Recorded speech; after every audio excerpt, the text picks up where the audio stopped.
Hi, everybody. Oh, I see some faces. Hey, guys.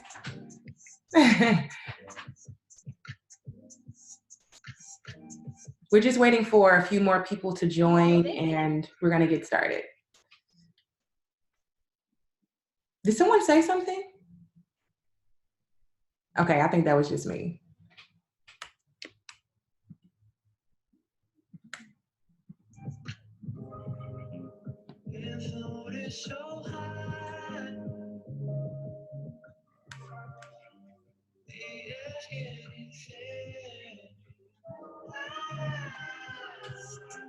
Who else up here?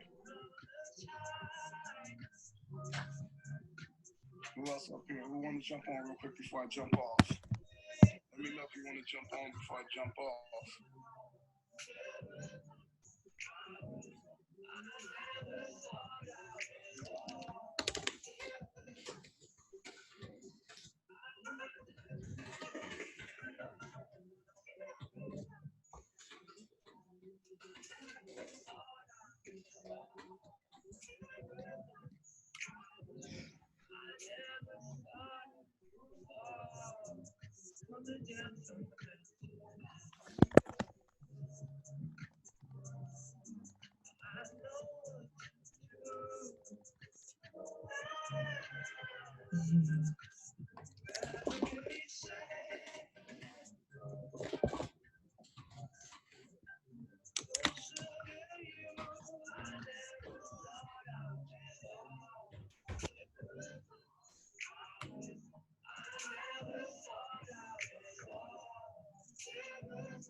So we're probably going to get started around like 3:04, 3:05. It's like a lot of people coming in right now. I want to make sure that we have enough time and get everyone in.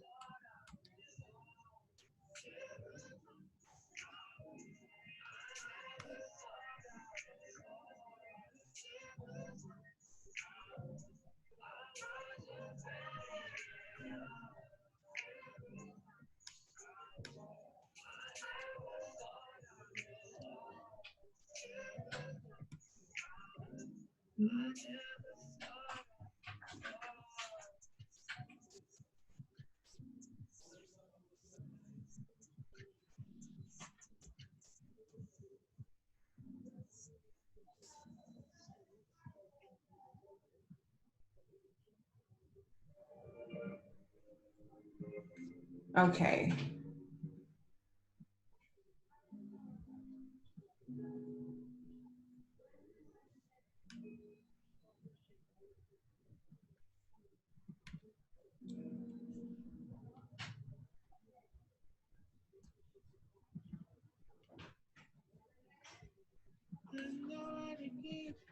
Okay, so how is everybody doing? Hello, thank you so much for coming.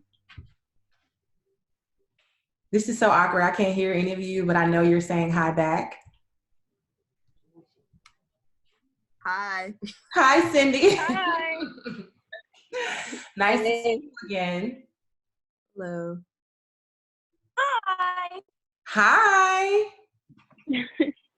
Hi. Okay. Hi, Kiara. Hello. There's a This is so awesome. Okay, I was trying to give people enough time, but it's like 3:04 and I want to make sure we maximize this hour. So I am just going to get started and then people will just join in, as they come.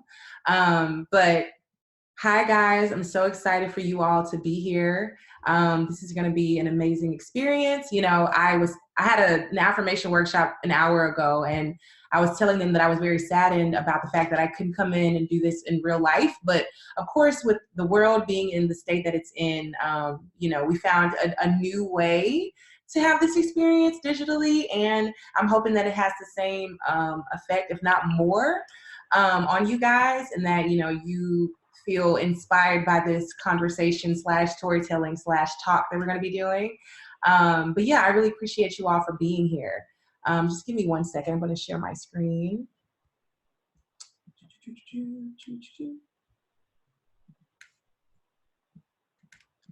Okay. Share screen.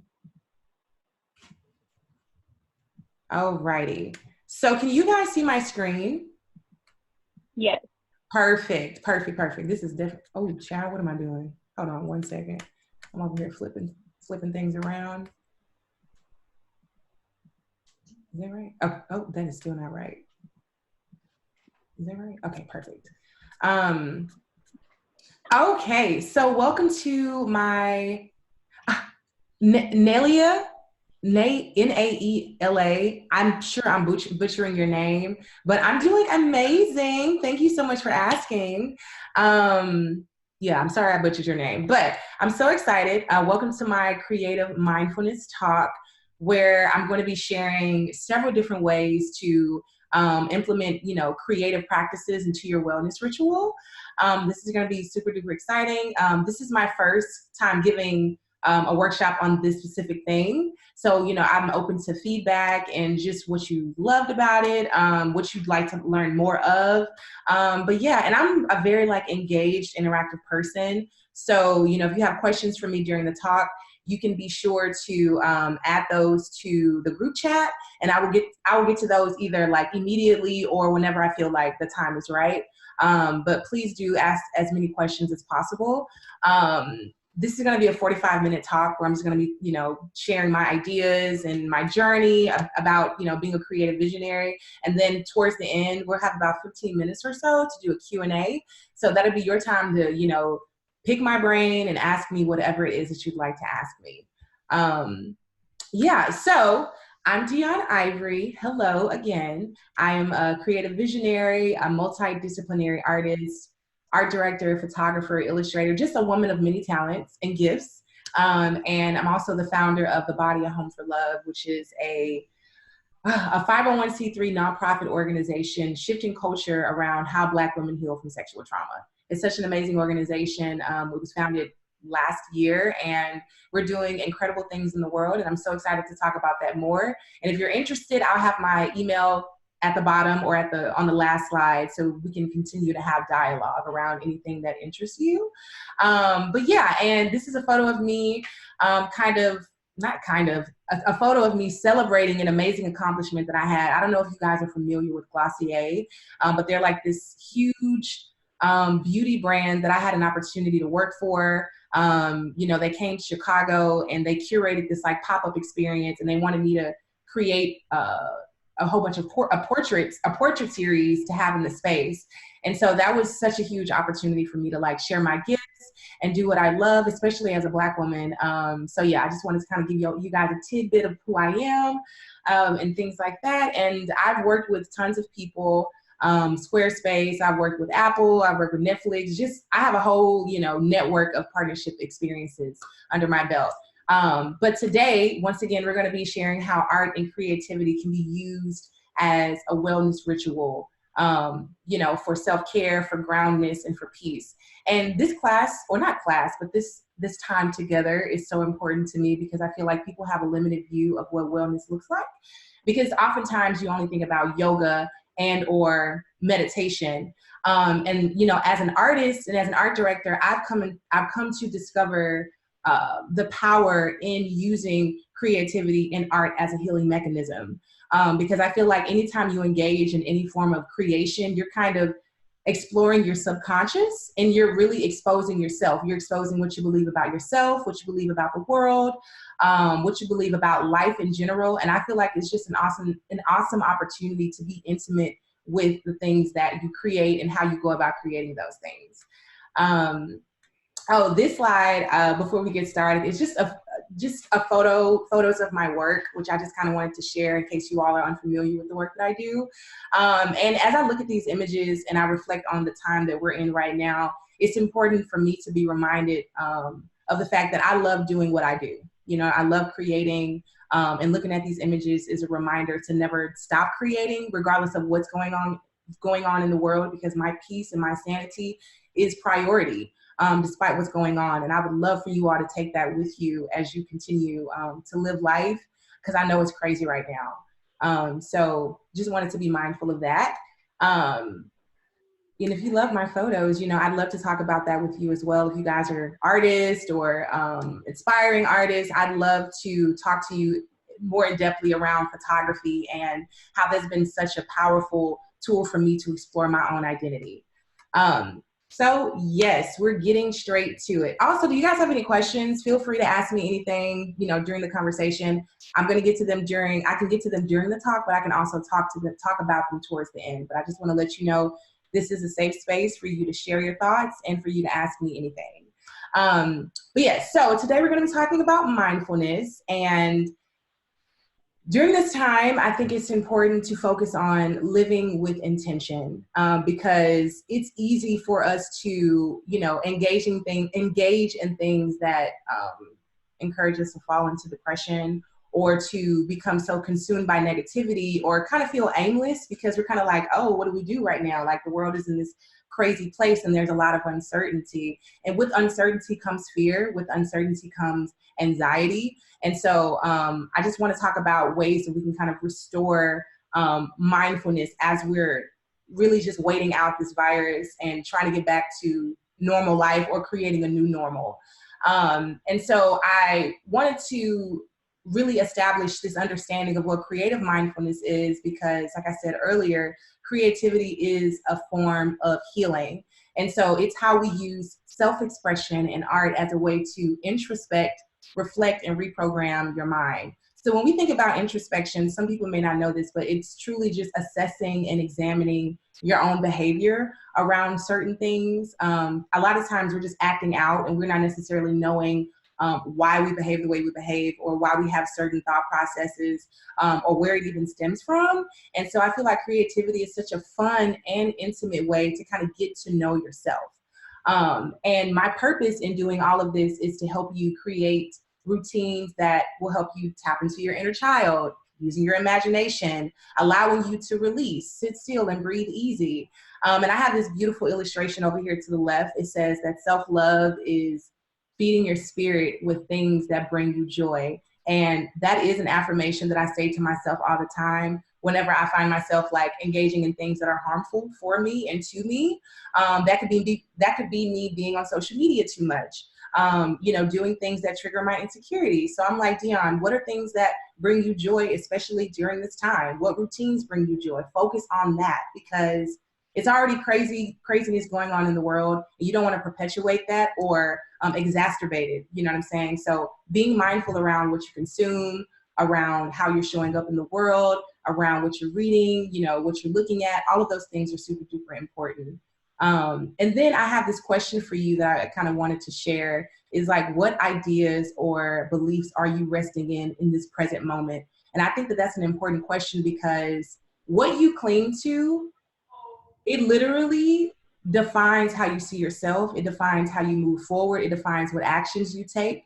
And so if your beliefs are rooted in fear, I just need you to know that like your entire life is affected by that. So I would love for you to write that down and really just kind of explore, what ideas or beliefs am I resting in? Am I resting in this belief that the world is going to end? Am I resting in the belief that I don't matter?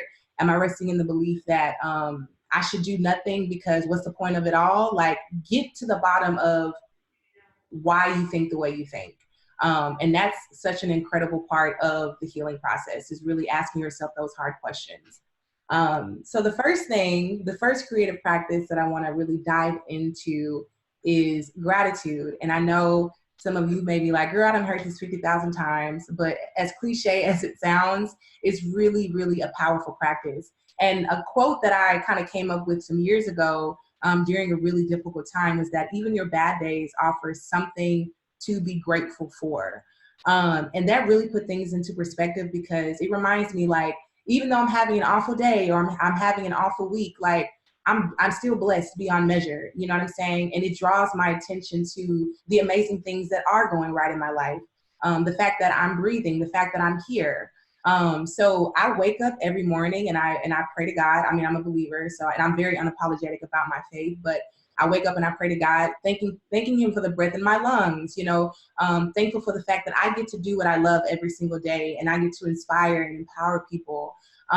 Also during this chaotic time, I'm grateful that I get to sleep in because I'm a workaholic, and I can't see myself sitting down, but I'm forced to sit down in this moment. And so when I think about that, I'm like, wow, this is an opportunity for me to recalibrate, for me to recharge, for me to assess some business plans, doing things that I wouldn't normally do because I'm so used to moving around like a crazy person.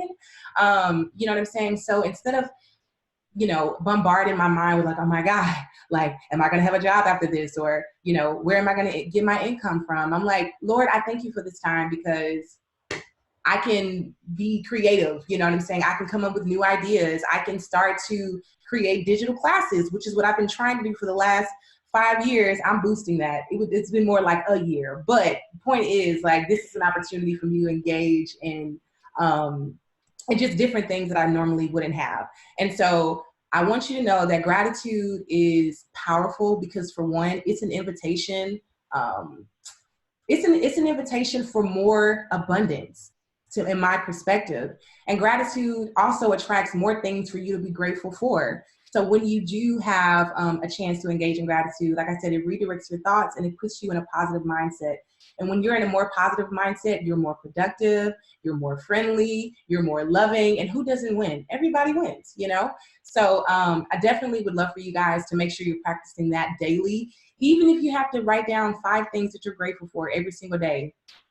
I promise you, it's going to have an effect on your life. So make sure that you're engaging in that. The second thing that I want to talk about is clearing your conscience by journaling daily. And I have this like scribbly head person on here because it literally represents everybody who refuses to release their thoughts. For some strange idea, we feel like our thoughts kind of dissipate, they just kind of vanish, and they don't. A lot of times we kind of become masters of suppression.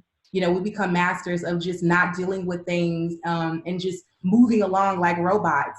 But this little scribble scrabble person is what you look like internally, because you're not necessarily creating space to explore your subconscious, to release certain feelings that you have. Like, certain feelings don't go away, right? You just, like I said earlier, you become a master of suppression, and it becomes a norm for you to function in dysfunction. But you have to express yourself. You literally have to get it out or you're going to go crazy.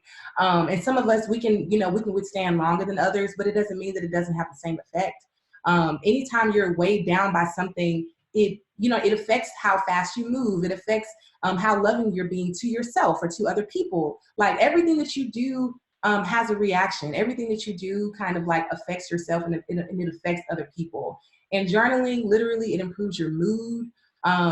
It allows you to process different emotions. And also, sometimes because people don't feel comfortable with expressing their emotions to other people, this is an opportunity for you to share your thoughts without being met with judgment, like just you and the pen, you just going at it. But as long as you get it out, that's what's most important. And I journal every day. I use it as a way to, like, when I'm angry at people, I go in there and I write down my feelings. If I know that I shouldn't be saying it to them, I'm like, I'm gonna get it out, some type of way. Or I go in there to dream. I write down things that I want to happen in my life. You know what I'm saying? It's such an intimate and sacred experience that I feel like everybody should have. And anytime I've led like a workshop around affirmations or a workshop around setting intentions, people feel free. You're taking a load off. And so that's what I want for you all, to just not become this scribble scrabble person, but to become clear-minded, to have clarity, to feel free, to feel light, because we're not meant to walk around with all these burdens. And it's just like, and if you never write, if you never get it out, if you never talk, if you never process, you're just going to be weighed down by unnecessary things. So please get it out. And that's ultimately one way that you can become a better version of yourself. The next thing I want to talk about is essentially an extension of what we already shared, which is journaling. And these are just kind of prompts that get you going, because some people are like, oh my God, I don't know where to start. So I am strong, you know what I'm saying? Or I feel unwanted. I want to be more liberated. I think that I'm going to lose my mind. Like, these are like different prompts for you to get started in your journaling in case you're like, girl, what do I do? Where do I start? So hopefully those are more helpful for you. And then the next thing, which is my favorite thing because I'm an artist, is an art journal. And one thing that I want you to keep in mind is that everybody is an artist, regardless of where you fall on the spectrum, because there is a spectrum. You have Picasso and then you have other people. Everybody has an opportunity to, create.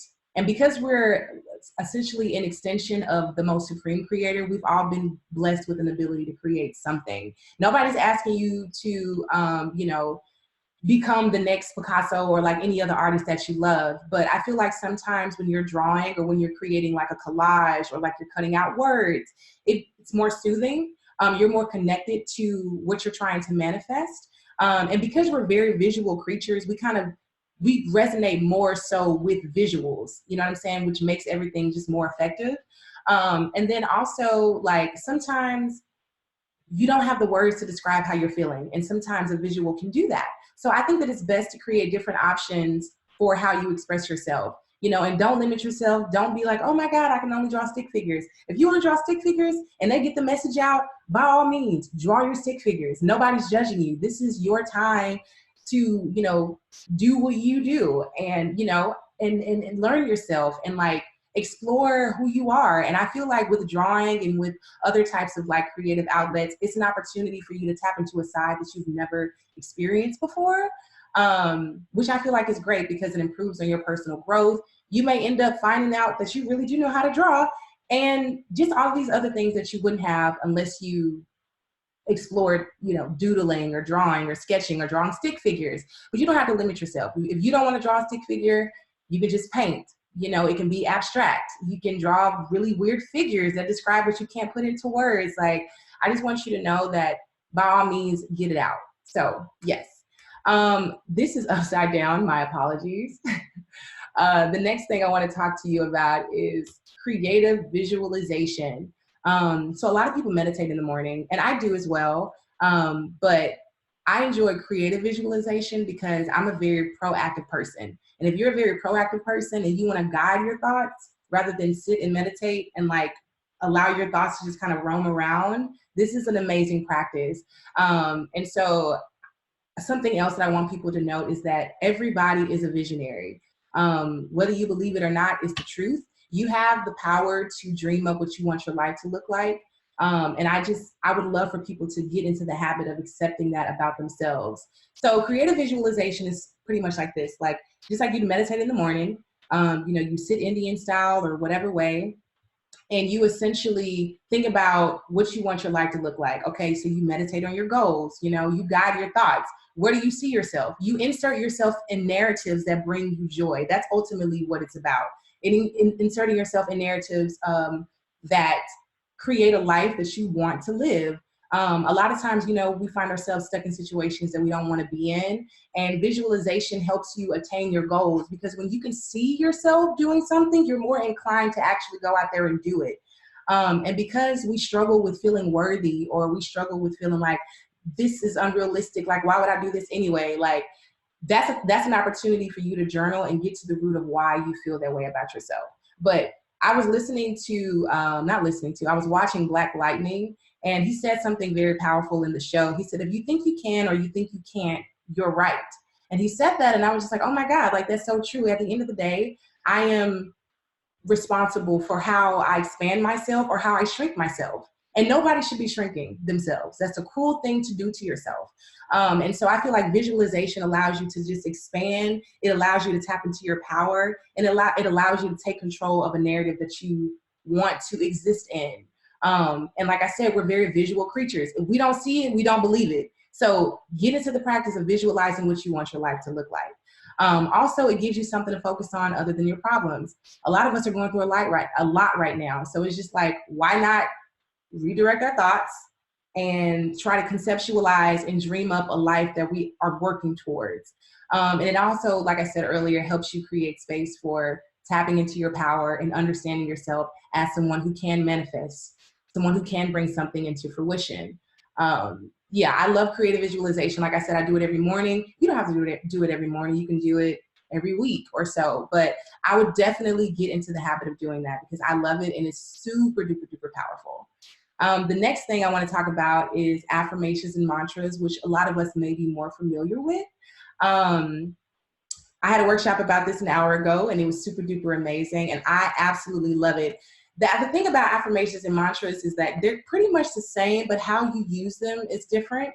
So in this slide, I kind of show you the difference between how most people use mantras and how most people use affirmations. So during this time, I wrote down mantras that I'm kind of reciting to myself during this time of uncertainty. So I'm like, this too shall pass.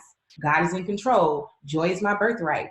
These things quickly remind me that I don't have to give myself over to negativity. They remind me that, I don't have to necessarily believe everything that I read about, everything that I see on Twitter. And I have to remember that at the end of the day, my peace resides in God for me. Yours may be different, but these are just very quick sayings that I do to remind myself of my power and to redirect my thoughts. With affirmations, these are more so longer sentences. It has the same effect, but they're more so longer. So I have a few on here, which has helped me during this time.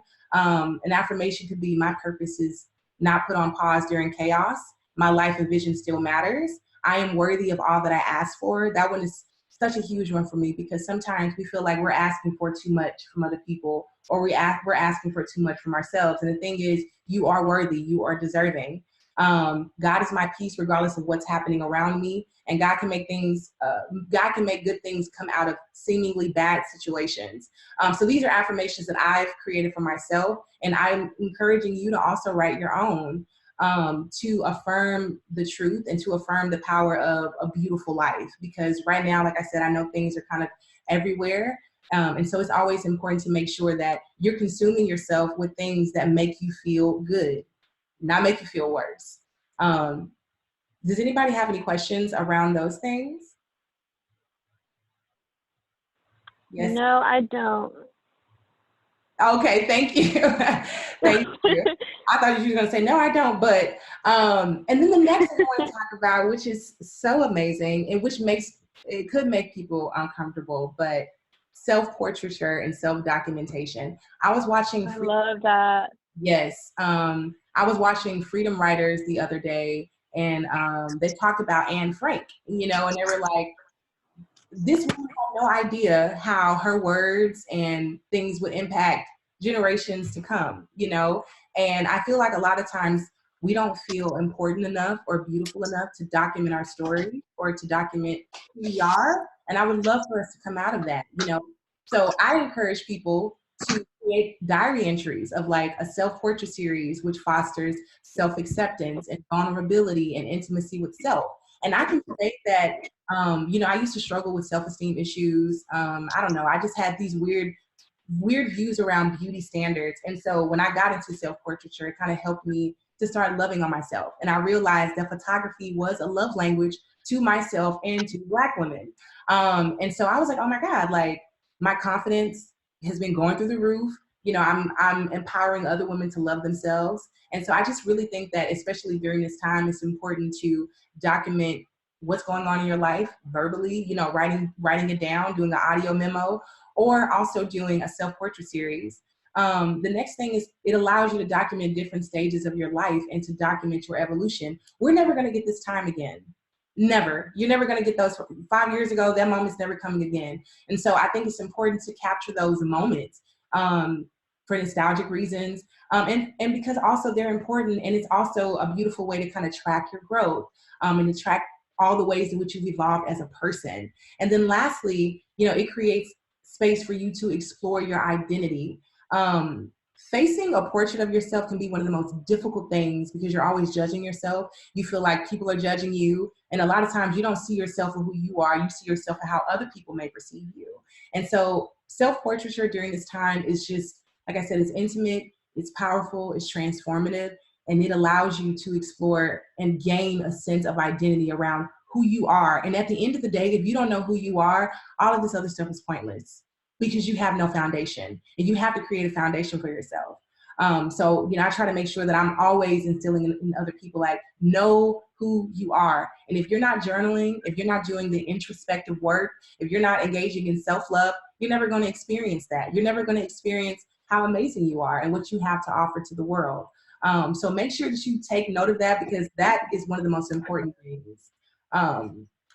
Self-portraiture is important, since I find myself shying away from that at all times. Absolutely get your selfie on. And I know that because we're in this like interesting space of like, social media and like how we've kind of distorted this whole self-portrait, like selfie thing that we have going on. There's some beautiful things that come out of that. You know what I'm saying? Like, don't make it about everybody else. Make it about you. Make it an intimate experience that has to do with you kind of gaining a sense of purpose, gaining a sense of identity. So I just don't judge yourself for doing things that you see other people doing. If it's helping you, if it's allowing you to feel more empowered or more beautiful or more confident, by all means, explore all the creative avenues. Don't shut yourself off. Don't say no to yourself before someone else does. And then next I have like this just beautiful vision board of like doodling, just women who are just kind of like existing in their space, me included. I actually have the same shirt on. I didn't even know that, but here we are. Just taking a portrait of yourself, right? Just kind of resting in your own beauty, resting in your own power. Like, I think that that's so important, because powerful women who feel confident empower other women to feel confident. So make sure that you're doing that. And I did a panel 3 weeks ago, and one of the artists said something important. She said, I make it a habit to take photos of myself when I feel ugly. Because what is ugly? You know what I'm saying? When you really sit down and think about it, why are you judging yourself in this way? What stipulations have you put there? Why are you feeling negative about the way you look? What standards are you, I don't know, just putting into your brain? So it's just a lot. But I really do believe that self-portraiture, that I can attest to, has been super powerful in me loving myself, and me gaining confidence, and me feeling just more purposed in whatever I'm doing. And lastly, is a vision board, which I absolutely love. I know a lot of times we do these at the end of the year and we don't see it. We look at that thing literally the first week of January and we don't come back to it. And so I feel like getting into the habit of creating multiple vision boards, getting into the practice of like doing one quarterly would be amazing, because you have to make sure that you're being held accountable to what you say you wanted in the first place. You have to make sure that you're not abandoning your goals, or that you're pushing them back because life got in the way, because that's a form of neglect. And if we're trying to tap into self-care and self-love, we have to make sure at all times we're offering a love language to ourselves. I am important. What I want matters. You know what I'm saying? My dreams matter. So this is my vision board. I have a dream of shooting Tracy Ellis Ross. I don't know how that's going to happen, because we can't leave our houses, but that's still not a dream that I'm willing to let go of. I want to work with Oprah. Like, I want to work with Glossier again. Like, it's so many dreams that I have. And when I look at this, I'm reminded of why I created it in the first place. And it helps me to stay productive and continuously like work towards my goal. And so I taught a DIY collage vision board class with Macy's a few weeks ago, and it was really impactful, because a lot of people tap into their own awareness and revelations around struggles they have with accomplishing their dreams, struggles they have with dreaming, just even having the capacity to dream. A lot of times we find ourselves in survival mode, and when you're in survival mode, you don't give yourself space to dream, because it's like you don't have time for that. And I understand life is just like really, really crazy, but if we're committed to creating wellness rituals to help us restore like this youthfulness and restore like this power and all these things and empowerment, it's important that we don't let go of dreams, that we don't let go of using our imagination. And I feel like one thing that I love about children is that they don't have a care in the world. I know it's different when you're an adult, but at the same time, they use their imaginations. And I feel like that's such a powerful tool that we've let go of, but we have to get back into it. And all of these practices that I've shared with you is truly about using your imagination to attract and to manifest and to actualize your visions and your dreams. So those are just a few things that are important. So So these are, 7 creative ways to tap into self-care. And I have this beautiful list that I'll be able to provide to you all in the group chat. The gratitude list is truly about reflecting. You're reflecting on life. You're reflecting on how are you blessed? What's going great in your life? Even though you may have a bad day, what's one thing that you can give thanks for? Because there's always something to give thanks for. Next is journaling daily. Free writing, clearing your conscience. That is all about introspection, assessing things, processing things, healing from things, talking through it, releasing it. That's going to help you unclog and really explore the depths of your subconscious to find out, okay, is this how I really feel about myself? Why do I feel this way about myself? What's going on? How can I change it? Sometimes it is important to not overthink, but to think in-depthly about your thinking. The next thing is art journaling. To me, that's a form of restoration. You're restoring your youth, you're restoring your imagination. And I feel like all of those things are super duper essential to healing and evolving. The next thing is visualization meditation, or what we call creative visualization. That's truly just about reflecting and manifestation. So manifestation is powerful, is when you are visualizing what you want your life to look like, or you're trying to attract a certain thing, a certain goal, or a certain intention, and you're guiding your thoughts, right? You're inserting yourselves in narratives that bring you joy. You're inserting yourself in narratives that mimic the life that you want to have eventually. So don't think about where you are now. It's truly about the future and how you can make what you want to happen. And then the next thing is setting mantras and affirmations. Self-empowerment. That is a love language to yourself. If you're not empowering yourself, I don't know what you're doing, but you need to get into the groove of doing it. Because oftentimes we reject compliments, we reject validation, or reject any type of affirmation from other people because we don't believe it ourselves. And so I feel like the first person that we have to love on is ourselves first. You know what I'm saying? It starts with us. You can't receive something if you're always in a state of resistance. So if you're in a state of resistance of accepting compliments from other people, you're in a resistance to yourself just entirely. When you think about all the things that, and all the magic and all the love that people want to pour into you, you're just always in a state of resistance. So I feel like setting mantras and affirmations, letting yourself know that you're worthy of those things is definitely going to be helpful. The next thing is self-portraiture, which directly ties into self-acceptance, which is super important. Self-acceptance and then confidence. And lastly, we have vision boarding, which is about manifestation. And like I said, I know that given the current state of our world, it's kind of hard to think about anything that may seem trivial, but your dreams matter, your vision matters, and like there's a lot of things that God wants to do through you, including myself. So that doesn't mean that I give up on my dreams. It doesn't mean that I stop doing these digital workshops, because it's empowering somebody. And that's what you have to think about. At the end of the day, what you're doing affects other people. Your obedience is tied to other people's blessings, and you just can't let those go. Because we're all relational. Everything that we're doing is interconnected. You know what I'm saying? So if one person is affected by it, the next person is going to be affected by it. So you're more powerful than you think. And that's something that you definitely need to know. But yeah, so those are 7 creative ways to tap into self-care, which I feel like is a more extended version of what you can do at home. All of this is free. And if you don't have a journal, you can do this through Google, which is free. You don't necessarily have to write down everything. I love writing things down, but sometimes you don't have access to that, and that's cool. But use Google, use your notes in your iPhone, or your Android, your notes in your iPad, like whatever you have access to, you have to get it out, right? And you have to make sure you're always offering your love language to yourself first, because you are a priority. Your healing is a priority. You are not a last resort. And yeah, so I know I shared a lot, and I know I saw you guys writing things down, and I would love to know your thoughts on everything and open the floor up to conversation, and if you have any questions for me. Oh, actually, I have one question. What is a love language?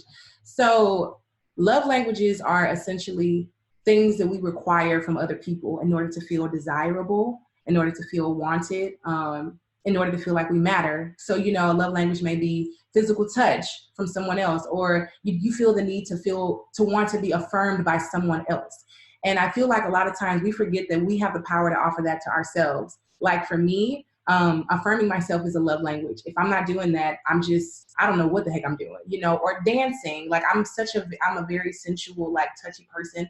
I like to be touched on. So like when I'm dancing, I'm able to connect with my body in a very beautiful way. And I realize like I don't necessarily have to have someone there to touch me or to hold me or to embrace me. Like I have the power to offer that to myself. So that's what I would describe a love language. Anything that restores you, anything that affirms you, anything that makes you feel good, and you have the power to give that to yourself. So thank you, Janice. That was an excellent question. Does anyone else have a question around any of the practices that I have? We can dive into them more. You can turn your audio on if you like, instead of writing in the group chat. I know someone earlier asked, what is art journaling? She just asked again. Oh, yes. What is art journaling? So art journaling is essentially what you would do with a basic journal. So in your basic journal, you just write things down. You're free writing. You're clearing your conscience and things like that.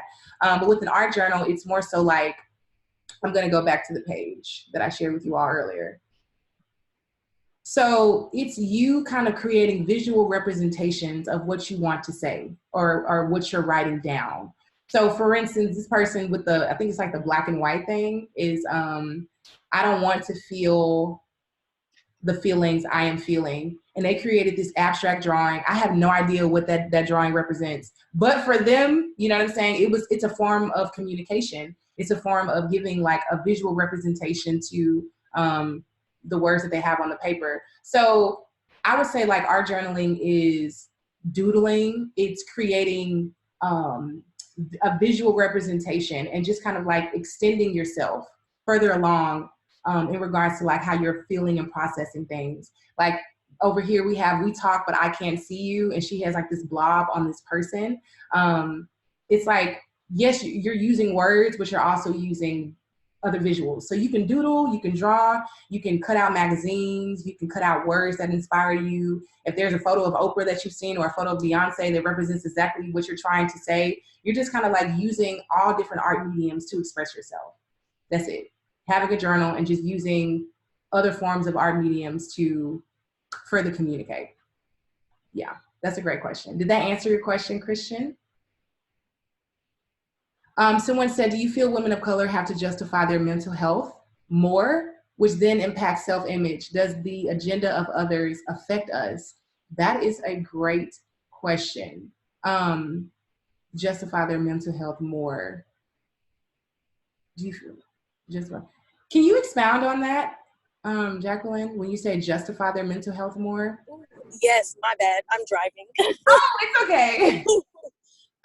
I guess that first part was probably more of a statement leading to a question. Okay. I guess what I'm thinking of is more of like, as a woman of color, you kind of have to make sure that other people know that you're stable and that it's not okay to be stable, especially like in the workplace. Like you can't really break down when you want to, or maybe you have to put on this facade saying that you're okay because the image around us is saying that we're okay all the time. Yeah.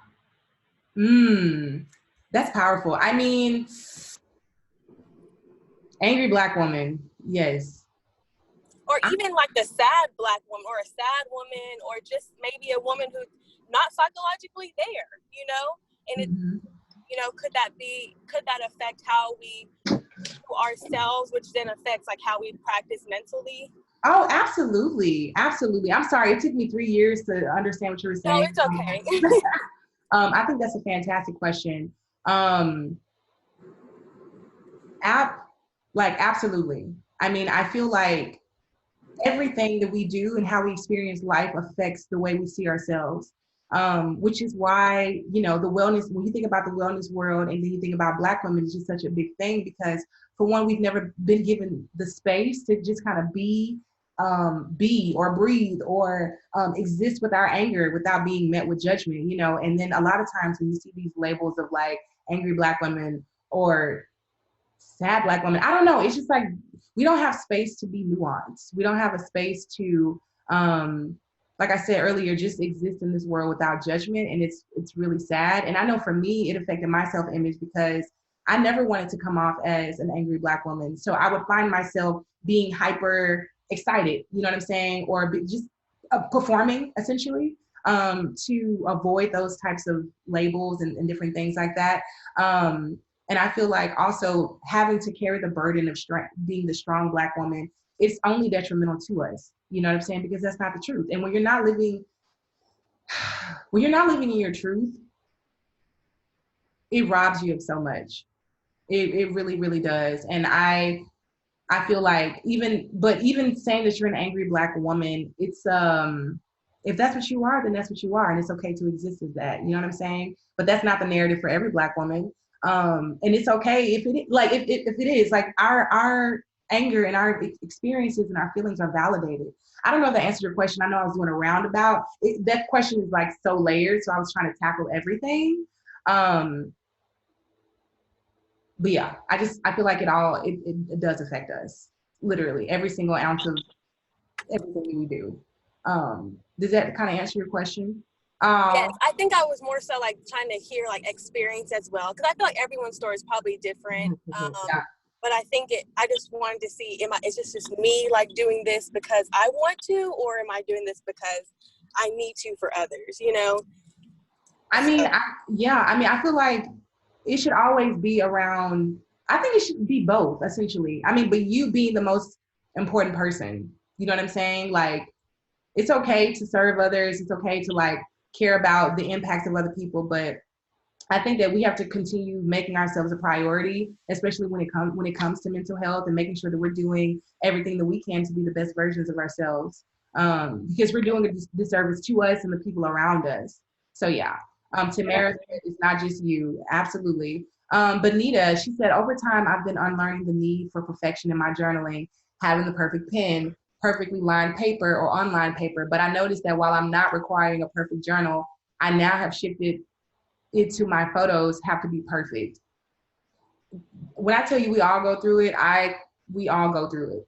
You know, body dysmorphia is a real thing. I don't know if that's what you were speaking to, but photos of ourselves in general, you know, we're the biggest critics of ourselves, which is sad. And it's essentially a form of self-neglect and us not really accepting who we are and accepting the fact that we can create our own version of beauty. You know what I'm saying? There is no one size fit all.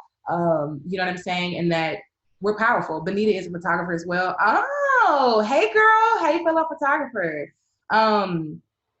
That's an amazing thing. I'm a photographer too, and I'm so big on aesthetics. Like I judge myself all the time. If it doesn't look like this or like that, like I kind of go insane. But some things really don't matter in regards to aesthetics. It's about the feeling of it. It's the experience. It's what you're communicating that takes precedence. So that's what I would say. Yeah, absolutely. Does anybody else have any more questions around any of the journaling activities? What does your journaling life look like? Well, Hey, Deun. I wanted to add something about like just I can't remember, was it Tamra who was speaking about like the justification of like feelings or emotions.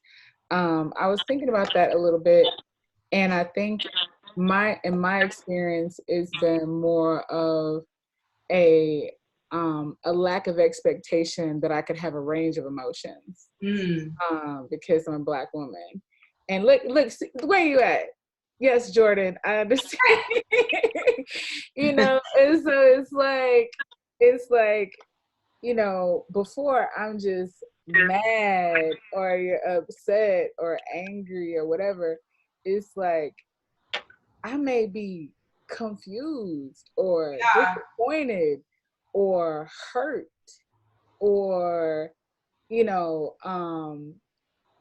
feeling betrayed or feeling resolved. And because I resolved within myself that I no longer want to continue with maybe a particular conversation or engaging a certain situation or whatever. Am I angry? No, I'm just done. You know, that doesn't mean that I'm mad. That just means that I'm finished. And I feel like that with that shared language, something gets like, yes, someone just wrote something about, Jacqueline wrote about emotional intelligence. That's so real. I feel like there's this assumption that, you know, we contain a smaller amount of it. And I could say that, especially as being a mother of 2 children. You know, I have one daughter that's 14, going on 15, and I have a 6-year-old. And, you know, I had to learn a long time ago when I'm going to their school, because I'm a very active parent, that, you know, I won't get into all that, how people don't expect you to be an active parent when Yeah. sometimes you look like us, and especially if you're a single mother, or they automatically by default assume that you are. So when you're active, for some reason, it puts a lot of people on alert, because they feel like you're the only reason why you would want to engage is based on conflict, as opposed to, no, I'm just living a space of awareness with my children, and I don't believe in holding on to something or talking about it around the house and being upset when the decision or the authority or the responsibility lies within your scope of whatever responsibility. And so some people would take that as oh, this person is being confrontational. Why didn't you just send an email? Because I didn't want to, because I can make the time to see you in person. You know, so, but I digress there. I just think that that's something I did want to share in case some other people, you know, had experienced it, because, you know, it can happen in a lot of social situations, but I've seen it a lot show up in my professional life as well, you know. So Yeah, absolutely. Thank you for sharing that, Janice. I had a question too. I don't know if you guys can see me. Yes. Hi, Christian. Yes, we can see you. Hi. Okay, so in terms of your self-care, I was wondering for everyone who's on here and listening, and even you, Deun, you talked about a lot of different avenues to kind of better your relationship with yourself. Yeah. Where did you start? Like, how do you know how many of those things to do, or like what to start with? Does that make sense? No, that's a great question. Yeah, it definitely makes sense.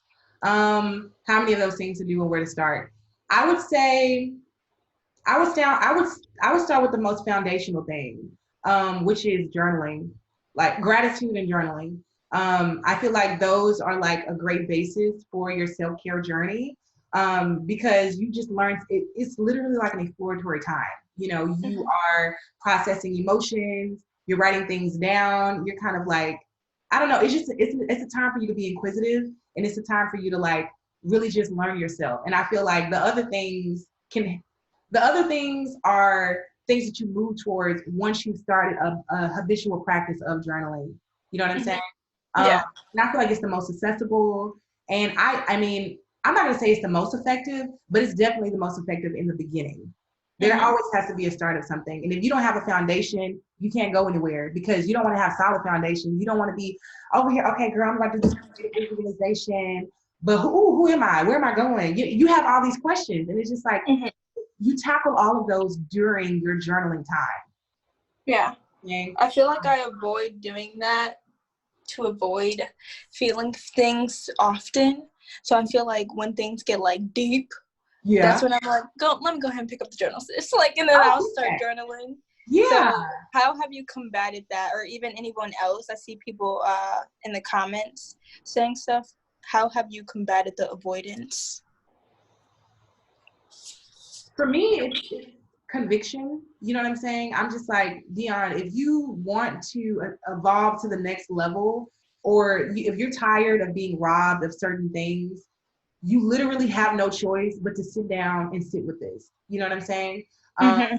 So like, it's not optional for me, because especially working within the space that I'm in, how can I encourage other women to tackle their issues and, you know, explore their limiting beliefs and their subconscious, and I'm not willing to do the same? It's only rewarding. Yes, it's tough in the beginning, but it's only rewarding. And so I think about how far I've come along and how better I feel overall, and just the unleashing of certain blessings and certain things, because I decided to do the hard work. You have to do the hard work. There's no easy way around it. So that's what I would have to say. Okay. Yeah. Last thing about this. It's all good. When I was in like a dark place, I would say that's when I did it daily and consistently. But then as soon as I started feeling like light again, that's when I'm just like, okay, I'm cool. Like, I'll do it when I need to. So Yeah. you recommend still doing that even when you're in a better place? Yes, because I don't feel like journaling is it's not purpose for one thing. It's not purpose only for when I'm going through. It's also the thing that's keeping me through what I'm doing. You know what I'm saying? And also how I go in, like I said earlier, like I don't use journaling to just talk about my issues, but I go in there to dream. I write down my goals. I write down my intentions, why I feel like I deserve this, X, Y, and Z. So I don't view it that way. So it's hard for me to like stop journaling if my life has gotten better, because it's multi-purposeful. You know what I'm saying? It's all encompassing in my life. And I just feel like your mindset towards it just kind of has to shift so that you can start to practice it even when things are going great and things are going good. Because you can talk about those feelings. Oh my God, why are things going good? You know, why am I feeling this way? Like, what have I been doing lately? So that when you do go through those hard times again, you can go back to your journal and be like, oh, when I was feeling good, this is what I was doing, X, Y, and Z. So it's like it's you self-documenting, you journaling, you keeping track of like how you're making progress in your life and the things that you're doing that are beneficial for you. Okay, thank you. Absolutely. Y'all are talking a lot in this group chat. I'm very sad that I can't see it, but yes. Hey, are you finishing? Hey, Deun. Hi. Hey, I'm Miss Shimway. I just wanted to thank you so much for doing this. Like, I can't believe you're doing this, like, even for free and, like, from the comfort of my room. But I just wanted to say, like, you're honestly just a hero and an inspiration to so many Black women. I'm a nurse, but I just sort of got into the field of creating a few years ago. And I can say it started with just listening to you in Black Girl in Nome and just hearing how passionate you are and even how bold you are about your faith. But I just wanted to thank you so much for doing this. I had a question though related to creative visualization. Just because I'm a nurse and I'm used to being so fast paced, my mind, as soon as I wake up, it's like scattered. Yeah. I'm also in the middle of quarantine, so we're taking the time to chill at home and everything, but I'm having a hard time just getting into that space of creative visualization and meditation. I would just say practically, how did you get into it? Is it a thing that you've always done? Just how can someone jump into it? Because I think it is a great start to your day kind of thing, so. Yeah, absolutely. Well, I listen to a lot of podcasts. Like I listen to the Mind Valley podcast. I listen to a lot of Joyce Meyer, Miles Monroe. And, you know, one of the things that's consistently being said is the power of like vision and being a visionary. And so they always talk about how at the start of my morning, I meditate and I visualize what I want my day to look like. And that's just right. To prove that. I'm just like, y'all lying. And then I started doing it. I was like, wait a second. You're not lying because it's the truth. And so, I mean, for me, it was kind of weird to do at first. And also Lisa Nichols, they have like different people who can guide you during the creative visualization. So I think that the first few times I had someone guide me while doing it because I was like, this is weird. And then I started to just ask myself questions like, Deun, what do you see yourself in 5 years? Or what do you like, or if I want to condense it, I say, what do you want to happen this quarter? What financial goals do you have? How do you want to feel? A lot of times people want to access a certain feeling and they feel like a certain thing will grant them that feeling. But that's not always the case. So I focus on how I want to feel. And so, because that's the true thing that you really, really want. And so I would have somebody guide me, or I would just write down certain questions. And as I'm like meditating, I would ask myself those questions. And then I would start to think about, okay, I want to raise this much money this quarter. Or when I think about my love life, I imagine the type of partner I want to have, like every detail. Yeah. So it's just really using your imagination, but like on steroids. Like it's like if somebody were to say, you know, if you could write your own movie or whatever, like what would it look like? And you are the author of that essentially. So that's what I would say. Does that help? No, that helps so much. Yeah, for me, I always thought of it as just like, you know, like I didn't think of it really in a creative sense of like just closing your eyes and imagining. I always thought it was just like, okay, be still and attempt to hear from the Holy Spirit, you know? So, like, you know, one of those, although I love to take time for those, but I think especially during this time, like just using my time to want to create more, I think this would be a great start to my day. And yeah, I really appreciate that. I had a second question. If you do, I know there's so many questions. If there is another bunch of questions that we can sort of skip mine, it's okay. Well, we're literally on time, and I want to be. Let me just do this last thing. Me and you get on. But I do want to respect everyone's time. So yeah. I'm going to send you guys this creative self-care document that's on this page so you can access. 1 second. I don't know why it's not going. Oh, here we go. So you guys can take this with you. 7 practices. And then I also have a playlist for you as well. Ooh, love that. Ooh, you know, these Deun vibes. Yes. I'm going to put that in here. And I just want to say before any of you who have to leave, I really, really appreciate this. And I hope that you guys learned a lot from all the things that I had to say. I'm a creative and my brain kind of goes like this. If I was like this, you know, just know that because I'm so passionate and I'm so excited and I'm geeked. But thank you all so much. I hope you enjoyed it. You can follow me on Instagram or email me at hello@deunivory.co. Like I said, I just hope that you received something from it. And I really thank you so much for sharing space with me during this time.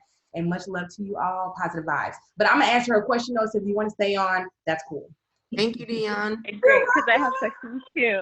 Okay, yes. So, yeah, Deun, I also, so my second question is regards into, like, if you've ever gone through just like a creative block. I found I usually would create in times of just spontaneous moments or just for fun, surprising, like my friends' birthdays with like a little video or, you know, and I found when it got to the point of someone else asking me to do it, I would sort of freeze and sort of shrink back because I'm like, oh, like if you have it in mind of me creating it like I did for this specific person, I don't know if I can do it for you. Or it's like in my head, I'd be like, I don't know if it's going to be as good. And so I even got to the point of like even just buying like new equipment to play with kind of thing. And now after buying it, I just don't even want to touch it because I'm so scared. But I don't know if you've ever been in that place of just like scared to take the, you know, next step or even dive more into your gift. I don't know if that makes sense. Yeah, I'm always terrified. I mean, I feel like that's the thrill of being a creative. You know what I'm saying? Yeah. You're always being asked to go deeper. You know what I'm saying? Try something different. You be like, I ain't gonna do all that. You know, you want to stay in your comfort zone, and you want to do what you know you're best at. But that's not the point of it. The point is always evolving. You know, you're just like you. The way you create should always be evolving. Right. And so I just know that like I'm purposed for something greater. And if I'm being asked to move in a certain direction, it's for a purpose. And 9 times that's going to benefit me as well as the other people who God is going to bless through that. You know what I'm saying? So I'm just always thinking big picture. And I'm like, Deun, you're always expanding. This is just a way for you to expand. And I think we're very hard on ourselves. We're like, oh, I don't know if I'm gonna do this. I'm gonna do this well or whatever. You just can't think like that. You just have to go and you have to try. Because in the trying, you discover new things about yourself. You discover new capabilities. And I just feel like it's a win-win for everybody. So like I said, I'm always terrified, girl, but I'm always flying by the seat. I love that's just the way my life is. No, that's good. Thank you, Deun. Yeah, no problem. Thank you. You're so sweet. Wow, you're great, and wow, and thank you. Oh, thank you. Does anyone else have one more question before we dip out of here? I do. Okay. I don't know if you can hear me, or see me. I don't know. But I had a question on, I understand, just for me, I've been following you, just seeing my school have a celebrity of mine. I consider you part of like my personal celebrity. I've been following you for like about, I want to say 8 months. And so seeing TWU have you be able to speak about something so touching, I was just like, oh my God, like Christmas. It's the best thing my school gave me the 5 years I've been there. But that is so cute. But I wanted to just have a question on, well, I had a question on, it's a little bit different. I'm very self-aware. And when it comes to myself and what I want to do wise. And I want to get into something that I know is kind of, and it's not nothing new, but for me it's new. It's creative directing. I really want to get into it where I want to be able to create a space, or whether it's creating a space in like an event or a video or anything. I just want to get into that, how to like set the tone, but how do you make it you when it comes to like therapy? Because I feel like art is a good way for therapy for me, and that is something that I find interesting in a way of helping others. Mm-hmm. I just want to know, how would you go about that? I know it's something you basically created a space for women yourself, so I wanted to know like what made you do it, or how do you do it? How do you start? You know, I always tell people that authenticity is your superpower, because at the end of the day, there's nothing new under the sun. And the only thing you can do differently is truly just stay completely true to you and your brain. Like, you know what I'm saying? Like, that, seriously, like, because there's so many other wellness people, there are so many art directors, and I'm just like, yeah, you know, you can't win if you're replicating anything else. Like, the most unique thing about you is you know, and there's so much value in that. And it's just, I remember reading this book, and she said, you know, it's a privilege for people to bask in your brilliance. Like, you don't rob the world of your brilliance. And when you're replicating other people, or you're trying to imitate what they're doing, it gets you nowhere. And so for me, how to set the tone is me showing up expansively and unapologetically. You know what I'm saying? Like, there's so many creatives who do commercial work, and I used to always be like, God, like, I wanted to be doing commercial work too. Like, why nobody hit me up? You know what I'm saying? And God was just like, first of all, sit down. No. Like, there is a purpose for that's what I need. And your aesthetic. You know what I'm saying? Like, it's all purpose. And for me, like, it took me a while to grasp that and to understand that. But the thing is, like, my blessings aren't meant to resemble anyone else's. My talents aren't meant to resemble anyone else's. And because of that, I created a niche where if people want a specific thing that they know they can depend on, they're going to come to me because I'm going to do it and it's going to be consistent. You know what I'm saying? So I learning and creating your own visual language. Everybody has their own visual language. Like, I have mine. Y'all know it's ethereal. It's like soft and like beautiful. That's not to say I can't go out of that, but like, that's a language that resonates with me the most. And whenever people have that type of visual communication, they come to me for that. So I would just say, like, explore. This is the time for you. In the beginning, I did all types of photography. I did weddings. I did all this other stuff. I hated it all. And then I was just like, I found my groove. And that's just what you have to do. Give yourself an opportunity to like explore different things and figure out what resonates the most and what allows you to create at the highest creative capacity in a way that brings you joy. Because when it brings you joy, it translates into your work and other people can feel it. So if it ain't bringing you joy, don't do it. That's what I would say. Right. Yes. Yeah. Okay. Whatever brings me joy, and be authentic.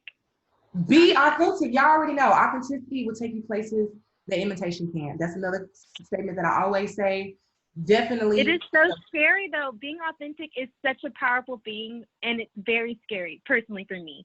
It's not hard to do, but you're not human if you don't judge people. So I mean, being judged on your authentic self is something that honestly does scare me a little bit. Not gonna lie. I'm not afraid to do it, but it's just like, what if like me being my authentic self is not it, or it's like it reaches, I mean, as long as it reaches out to one person, I'd be the happiest woman alive. But it's more so like that's a stepping stone I'm nervous to take, but I'm ready for. I guess I'm very eager to do it, but it's very scary. It is scary, but let me tell you something. When we think like that, we're putting our focus on the wrong thing, and that's essentially keeping us from our purpose and keeping us from doing what we're supposed to be doing. If I continue to think that Deun isn't enough, all the women who have been inspired by my work would have been looking weak because I would have been shrinking. You know what I'm saying? And it's just like, you can't think like that. What we're called to do is walk in our purpose, love people, and do what we do. You know what I'm saying? Not to think about all the other external factors that really don't do anything but make you shrink and make you play small. So, I mean, yes, it is terrifying, but that's no excuse to keep walking towards it, you know? So I want you to know, and you are enough. Don't ever be like, oh, well, what if that ain't it? That's not for you to worry about. Because God, if God gave you a vision, he gave you, certain creative outlets or whatever, it's going to touch the people that it needs to touch. don't judge anything else outside of that. You know, just continue doing the work, stay committed to the vision, and the fruit will come. That's what I always say. The fruit will come. But we are 10 minutes over. This was great. I love talking to y'all. Oh my God. Thank you. Yeah, I mean, and I know you guys have some, like, many other questions, especially regarding creativity. My email is in here. You can totally email me, and I will, you know what I'm saying, get back to you because I want to be as helpful as possible. But I hope that what I shared around authenticity and creativity was helpful. And if you're like, girl, I got more, just hit me up and I got you. I got you. Thank you. Thank you so much. Thank you. Gosh, ladies. This is Thank so you. fun. Bye. Bye. Bye. Oh. Somebody said. Bye, guys. I am. Bye. Bye. Get off. Checking up first. I never know. Here we go.